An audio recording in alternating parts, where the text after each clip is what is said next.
করছি না।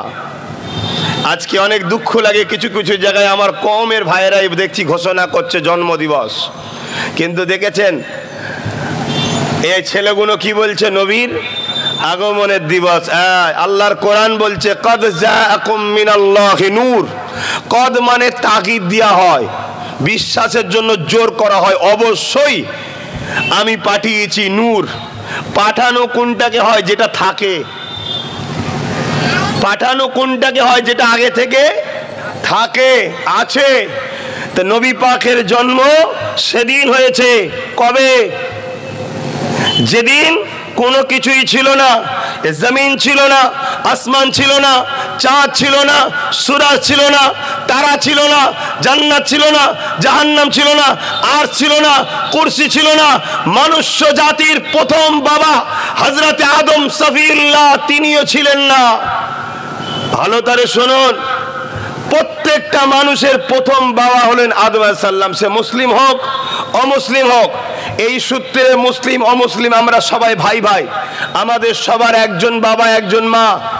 এই একজন বাবা মা থেকে পৃথিবীতে মনুষ্য জাতির সৃষ্টির সূচনা হয়েছে।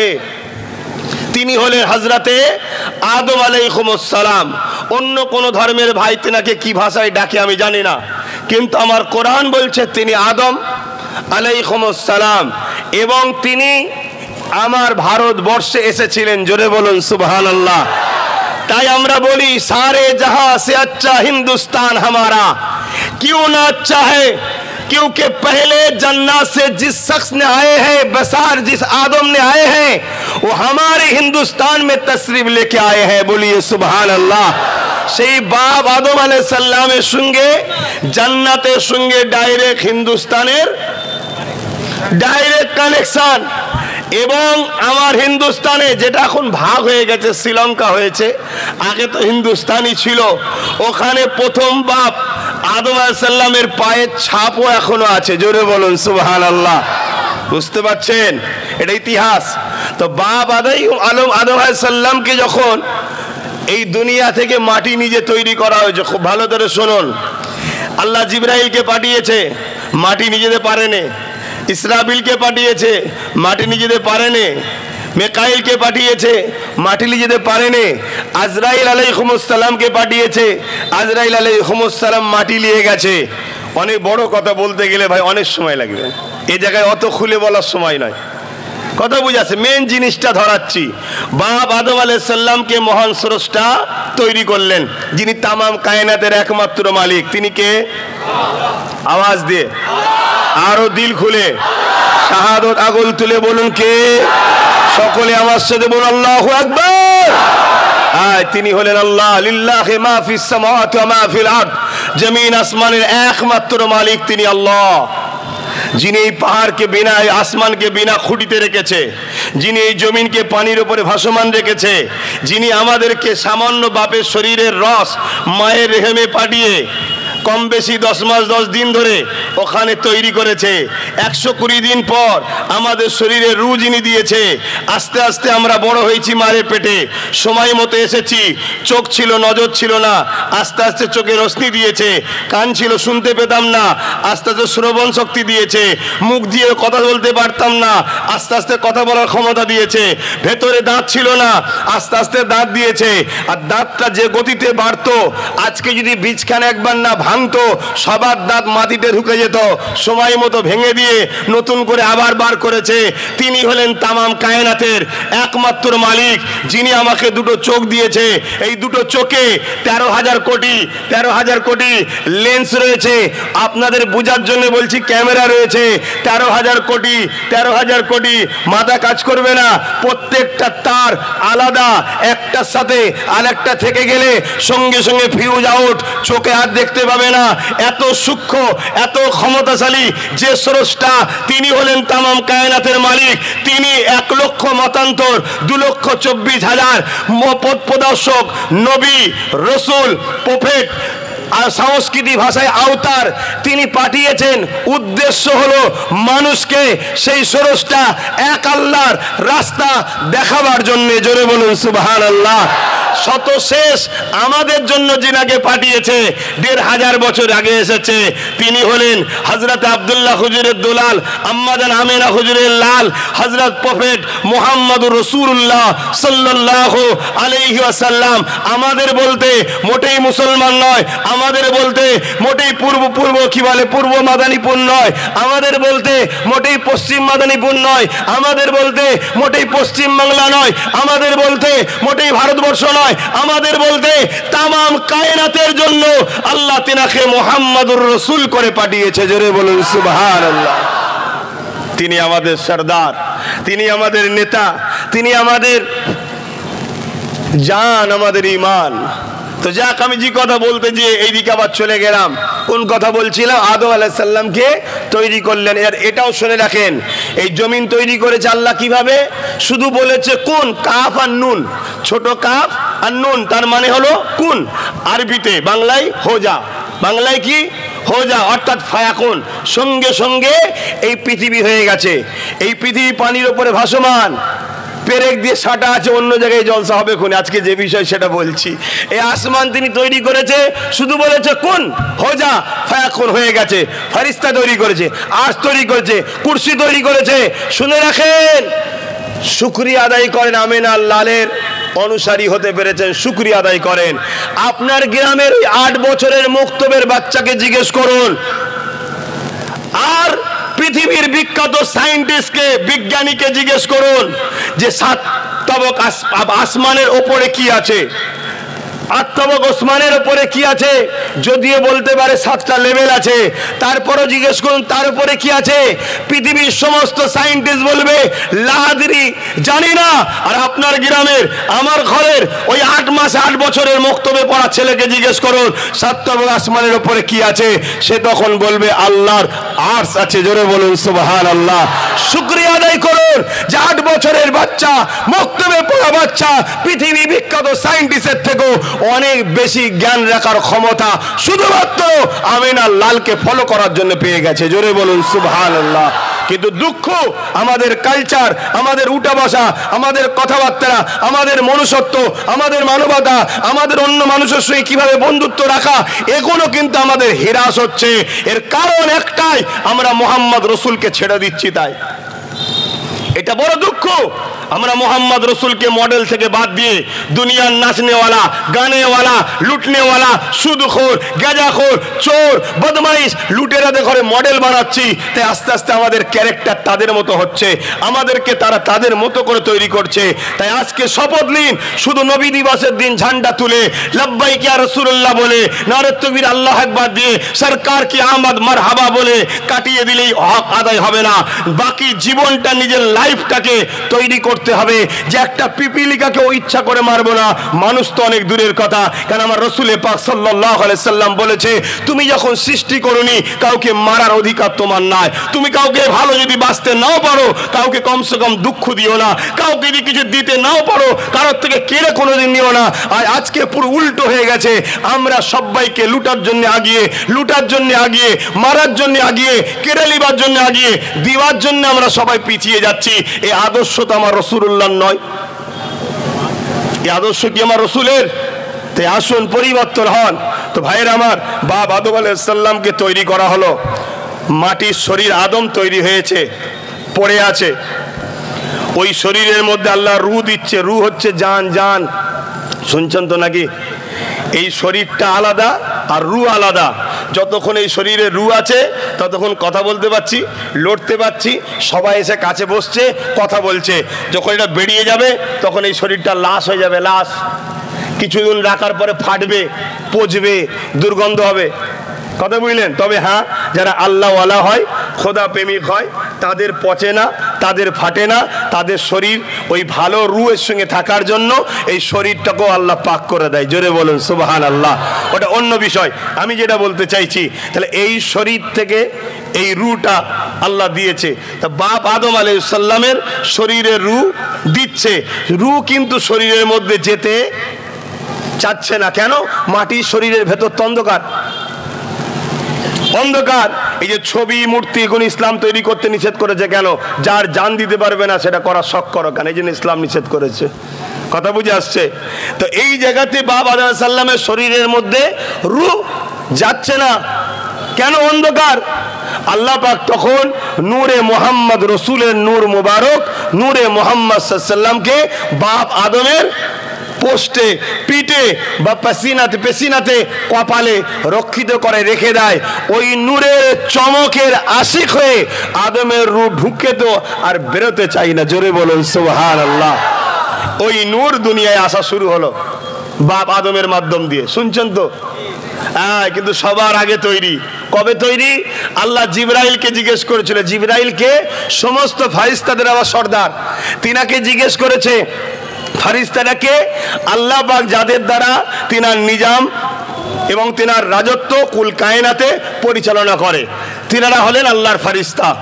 তো সেই ফারিস্তাদের সর্দার হলো হযরতে জিবরাইল আলাইহিস সালাম। আমি একটু তাড়াহুড়ো করছি, আপনারা ধরে নিতে পারছেন তো নাকি?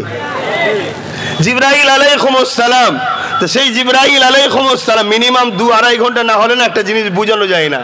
তারপরও এটা আনন্দের দিন, সবার একটু শখ যায়।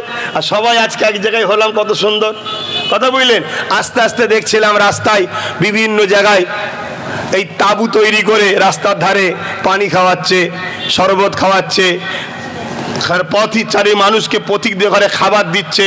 খুব দেখে ভালো লাগলো, কিন্তু একটা কষ্টও লাগলো। কি, কিছু কিছু জায়গায় দেখলাম বড় বড় ডিজে বক্স বাজাচ্ছে, হয়তো ইসলামিক গজল, কিন্তু তার মধ্যে যে মিউজিকটা হচ্ছে, এই মিউজিকটা মানুষের শরীরের হার্টের জন্য ক্ষতি, ব্রেনের জন্য ক্ষতি, কানের জন্য ক্ষতি।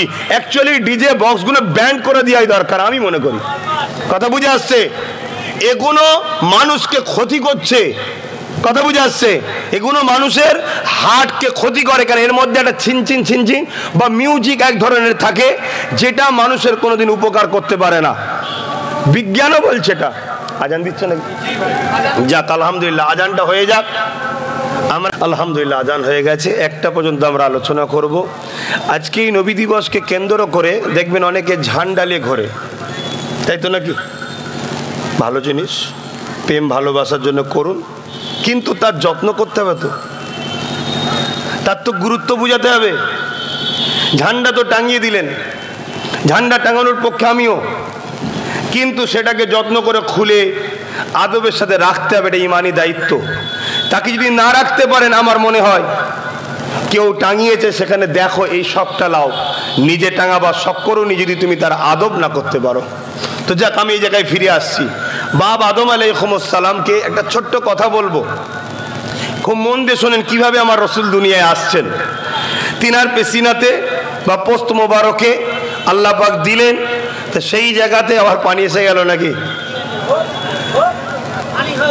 দেখেন, চিন্তা ভাবনা করে পানিতে ভিজতে পারবেন কিনা, কিন্তু আমি জোর করব না। কিন্তু আমি এতটুকু জানি, যদি বলা হয় সবাইকে 1000 কোটি টাকা দেওয়া হবে 8 ঘন্টা পানিতে ভিজলে, এক্ষুনি 8 ঘন্টা কেন পুকুরে সব লাভ মারবে কি? তো এটাই প্রেমের একটা পরীক্ষা, আর আল্লাহ পাক হয়তো সেই পরীক্ষায় নিচ্ছে, দেখা যাক কি হয়। তো যাই হোক, আল্লাহ বড় দুর্বল, আমরা বেশি পরীক্ষা নিলে সব ফেল হয়ে যাবে। আদম আলাইহিস সালাম, ওই নূর আদম আলাইহিস সালামের মাধ্যম দিয়ে হযরতে তিনার আওলাদ হযরতে নবী ঈসা আলাইহিস সালামের মধ্যে আসলো। এভাবে ওই নূর হযরত ইব্রাহিম আলাইহিস সালামের কাছে আসলো, ইব্রাহিম আলাইহিস সালাম থেকে হযরত ইসমাঈল আলাইহিস সালামের কাছে আসলো। সময়ের দিকে খেয়াল করে বেশি নাম বলতে পারছি না। ওই নূর রাসূলুল্লাহ দাদা হযরতে আব্দুল মুত্তালিব হুজুরের কাছে আসলো। জোরে বলেন সুবহানাল্লাহ। আর হযরতে আব্দুল মুত্তালিব হুজুরের কাছে ওই নূর যখন আসলো, হযরতে আব্দুল মুত্তালিব হুজুরের এত সৌন্দর্য বেড়ে গেল। সবাই আব্দুল মুত্তালিব হুজুরের সৌন্দর্য দেখে, সুন্দর আখলাক দেখে, তেনার মানবতা দেখে সবাই আব্দুল মুত্তালিব হুজুরকে মক্কার জমিনে সরদার বানিয়ে দিলেন। জোরে বলেন সুবহানাল্লাহ। কিন্তু এখানে একটা লড়াই হয়েছিল, বাদশাটার নাম হলো আবরাহা বাদশা। এ থেকে একটা আমাদের লাইফেরও শিক্ষা দেবো। সেদিনের এই ঘটনা থেকে আমাদেরও বর্তমান একটা লাইফের ঘটনা পাওয়া যাবে, তাই একটু মন দিয়ে শুনবেন। ওই আবরাহা বাদশার কানে খবর গেল যে মক্কায় একটা ঘর আছে, যে ঘরটার নাম হলো কাবা। ঘরটার নাম কি? কাবা। এই ঘর নির্মাণ করেছেন হযরত নবী ইব্রাহিম আলাইহিস সালাম। এই ঘর নির্মাণ করেছেন। এই ঘরের সম্মানার্থে এই ঘরকে তওয়াফ করতে হয়, এটা আল্লাহর হুকুম। ও বিষয়ে বিস্তারিত বলতে গেলে সময় লাগবে। তো এই ঘরকে মক্কার মানুষ সহ পৃথিবীর যত মানুষ তখন দ্বীনে ইব্রাহিমের মধ্যে ছিল, তারা সবাই এই ঘরকে ভালোবাসতো। তাই সবাই ওই ঘরের জন্য যেত, সবাই ওই ঘরের জন্য যেত। এই কথাটা আব্রাহা বাদশার কাছে যখন পৌঁছালো, আব্রাহা বাদশাহ তখন জানতে চাইলো যে ঘরটা কি খুব দামি পাথর দিয়ে তৈরি। আর আমার এই মাহফিলকে দেখে অনেকের ঈর্ষা হয়, রাগ হয় যে আমরা টাকা দিয়ে আনি, তারপরেও একটু রোদ হলে পানি হলে লোক পালিয়ে যায়, আর এ তো কিছু আনে না তারপরও পানিতে ভেজে। এটা দেখো অনেকের ঈর্ষা হয়, ঈর্ষা পর্যন্ত নাকি হিংসা হয়, রাগ হয়। ওরে বোকা, আমার জন্য কেউ বসে নেই, আমার জন্য কেউ বসে নেই, সব বসে আছে আমিনার লালের জন্য। জোরে বলুন সুবহানাল্লাহ, আরো জোরে বলুন। এবারে আমি আমিনার লালের নাম বেশি বেশি বলি, আল্লাহু আকবার, জিন্দাবাদ, আল্লাহু আকবার। তাই একটু বেশি লোক জড়ো হয়, এই হচ্ছে ব্যাপার। কথা বুঝে আসছে? এ কারো খদ্দের নয়, এ কারো মুখের দিকে এরা তাকাবার বান্দা নয়। এরা একমাত্র তাকিয়ে থাকে কামলিওয়ালার মুখের দিকে। আর কামলিওয়ালা কারো মুখাপেক্ষী নয়, কামলিওয়ালা একমাত্র আল্লাহর মুখাপেক্ষী। জোরে বলুন সুবহানাল্লাহ। এই আমার আল্লাহ করেছে, আমাদের সবাইকে হুজুরের কাছে যেতে হবে, আর হুজুর আল্লাহর কাছে আমাদেরকে পৌঁছে দেবে। জোরে বলুন সুবহানাল্লাহ। তা এই আব্রাহা বাদশার ঘটনাটা বলবো, বলে দোয়া করবো, শুনবেন তো নাকি? এই আব্রাহা বাদশার ঘটনাটা শুনলে হবে না, মুখস্থ করতে হবে, নিজের বাচ্চাদের ঘরে শিখাতে হবে। এটা একটা ইতিহাস। মক্কার জমিনে ওই আব্রাহা বাদশা যখন শুনলো, তাই জিজ্ঞেস করছে কাবা কি খুব দামি দামি পাথর দিয়ে তৈরি নাকি? তারা বলছে না, সাধারণ পাথর দিয়ে তৈরি, কিন্তু এই ঘরটা সম্মান আছে, কারণ আল্লাহ ওই ঘরকে বলেছে আমার ঘর, আমার বলার জন্য সম্মানিত হয়ে গেছে। জোরে বলুন সুবহানাল্লাহ। মোটেই ওখানে আল্লাহ থাকে না, নাউজুবিল্লাহ। আমার করে দিও, আরে এটা আমার ভাই, বলাতে তার দাম বাড়ে না বাড়ে না। আমি সামান্য ক্ষুদ্র লোক, আমি যদি কাউকে বলি একে আমি ভালোবাসি, সমাজে তার একটা গুরুত্ব বেড়ে যায়, ঠিক না বেঠিক? তাহলে আমার দোনোজাহানের বাদশাহ, স্রষ্টা, সৃষ্টিকর্তা, তিনি বলছে আমার ঘর, ভ্যালু বাড়বে না বাড়বে না? পানি কিন্তু জোরে আসছে, থাকবেন তো? দেখা যাক কতজন থাকতে পারে, আল্লাহ একটু জোরেই দেন, কতজন থাকে দেখা যাক।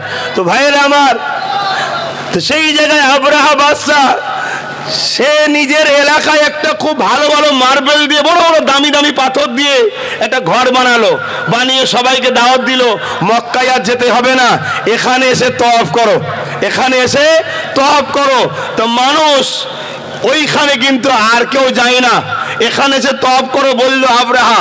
কিন্তু যেদিন ঘরটা উদ্বোধন হবে তার আগের রাত্রিরে একজন কোরাইশ ছেলে ওই আব্রাহার তৈরি করা দামি দামি পাথরের ঘরে গিয়ে পটি করে দিয়েছে। পটি পর্যন্ত নাকি বুঝতে পারছেন না?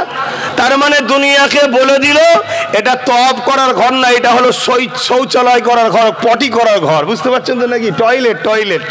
তো পরের দিন আব্রাহা বাদশাহ সৈন্য সামন্ত নিয়ে উদ্বোধন করবে। আমি যে ভাষা বললে আপনারা বুঝবেন, ফেতে কাটতে যাওয়া।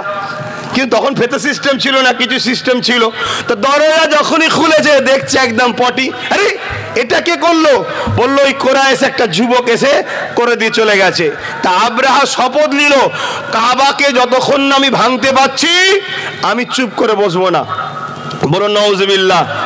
শয়তানের যখন মরার সময় হয় না, বড্ড বার বাড়ে।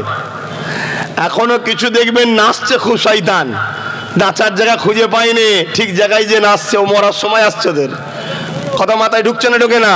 হ্যাঁ, খুব শিগগিরই ব্যবস্থা হবে, খোদার মার আসবে, দাঁড়াও না। তা আমি যে কথা বলছি শোনেন মন দিয়ে। আব্রাহা বাদশাহ যখন এ কথা বললো যে কাবাকে ধ্বংস না করা পর্যন্ত আমি থামবো না, নাউজুবিল্লাহ, সময় মতো কাজ। নাজ্জাসী বাদশাকে চিঠি দিল, সৈন্য পাঠাও, অস্ত্র পাঠাও। তৎকালীন যা অস্ত্র ছিল, ঘোড়া পাড়াও, উট পাতা, হাঁটি পাঠাও, সব নিয়ে বিশাল কাফেলা করে মক্কার দিকে রওনা দিয়েছে। মক্কার কাবায় ঢুকার আগে কিছুটা আগে একটা জায়গায় তাবু করলো। তাবু করে নাজ্জাসী ওই কি বলে আব্রাহা বাদশাহ কি বলছে তার সৈন্যদের ঘরে, আরে ঝগড়া করা একটা তো বাহানা খুঁজতে হবে। এই জায়গাটা পয়েন্টটা মনে রাখবেন, ঝগড়া করার একটা বাহানা তো খুঁজতে হবে। এক কাজ কর, মক্কার মানুষের যত উট দুম্বা সব জীবজন্তু ঘুরে বেড়াচ্ছে ওগুলোকে সব বন্দি কর, বন্দি করলে ওরা রেগে যাবে, ঝগড়া করার একটা বাহানা পাওয়া যাবে। কথা মাথায় ঢুকছে না? আজকেও আমাদের কিছু কিছু মানুষ ঝগড়া করার বাহানা খুঁজছে। কথা বুঝছেন না, বোঝেন না? কেমন বাহানা? ট্রেন থেকে ফেলে দে, পিটিয়ে মেরে দে, ফ্রিজে এই গোস্ত আছে বলে মেরে দে, বিভিন্ন বাহানায় পিটা হচ্ছে না, হয়নি। এটা শুধুমাত্র একটা ঝগড়া করার বাহানা করতে চাইছে। আমি সেই সকল ভারতের দুশ্মনদের বলবো, শুনে রেখে দাও, মাতৃভূমির ভালোবাসায় আমরা এখনো খামোশ হয়ে আছি। মাতৃভূমির ভালোবাসায়, কারণ এক দড়ির দুদিক থেকে যদি সমানভাবে টানা হয় তাহলে দড়ির বীজখান থেকে কেটে যাবে। তাই মাথা গরম করলে দেশ টুকরো হয়ে যাবে। এই মাতৃভূমি ভালোবাসায় কিন্তু এখনো সবর করছি। তাই যারা দায়িত্বশীল ব্যক্তি আছে, নেতৃত্ব পদে আছে, আপনাদেরকে বলবো এগুলোকে খেয়াল করে দেখুন, না হয় কিন্তু দেশের ভবিষ্যৎ খারাপের দিকে যাচ্ছে। কথা মাথায় ঢুকছে না, ঢুকে না? এটা আবরাহা বাদশার পলিসি। এই আফসা বাদশা তখন প্ল্যান করলো, কি গো আমার কথায় বেজার হচ্ছেন নাকি? সব পয়েন্ট শিখাতে হবে, কেন আমার রসুল হলেন মডেল। লাকাদ কানা লাকুম ফি রাসূলিল্লাহি উসওয়াতুন হাসানা। বিজনেস করবেন কাকে ফলো করবেন? জোরে বলেন। সংসার করবেন কাকে ফলো করবেন? শিক্ষা অর্জন করবে কাকে ফলো করবেন? আপনি লাইফে যা করবেন, শিক্ষানীতি, অর্থনীতি, সমাজনীতি, পরিবেশ নীতি, সিয়াসত নীতি, যাকে রাজনীতি বলা হয়, সব কিছুতে রসুল হলো মডেল। দ্বিতীয় কাউকে মানাটাই হারাম। দ্বিতীয় কাউকে মানা কি হারাম। আজকে যারা আমি আসলে অ্যালার্জি হয় তাদেরকে বলো না এই ফতোয়া দিতে পারবে না, তারা তো মুখে মুখ করে। তাই আব্বাস সিদ্দিক গেলে অসুবিধা হয়, ওপর থেকে বলে ওকে রোকো, ওকে রোকো, তোমার সাথে আমার এত সম্পর্ক তুমি রুখতে পারছো না। তাই ভাইয়ে ভাইয়ে রাগিয়ে দেওয়া হচ্ছে। কিন্তু মনে রাখবেন, নবী দিবসের দিন, এই দিনে নিজেদের মধ্যে মতনৈক্য করেননি। সাধারণ মানুষ একটু বুঝুন লড়াইটা কোথায়। সাধারণ মানুষ বুঝুন, তুমি তো আম মানুষ বুঝে উঠতে পারছো না, ভালোবাসায় অন্ধ হয়ে যাচ্ছ। আরে ভালোবাসো, অন্ধ একজনের উপরই হও, যাকে নির্ভয়ে নির্চিন্তায় ভরসা করা যায়, সেটা পৃথিবীর একজনই, তিনি হলেন আমিন আল্লাহ। জোরে বলুন সুবহানাল্লাহ। দ্বিতীয় কাউকে নিশ্চিন্তায় ধরো নি, তাকে ফলো করো, দেখো, বাজাও, ট্রাই করো, তারপরে ধরো। না লিয়ে যে সে তো খাদে পড়বে, তোমাকেও লিয়ে ফেলবে।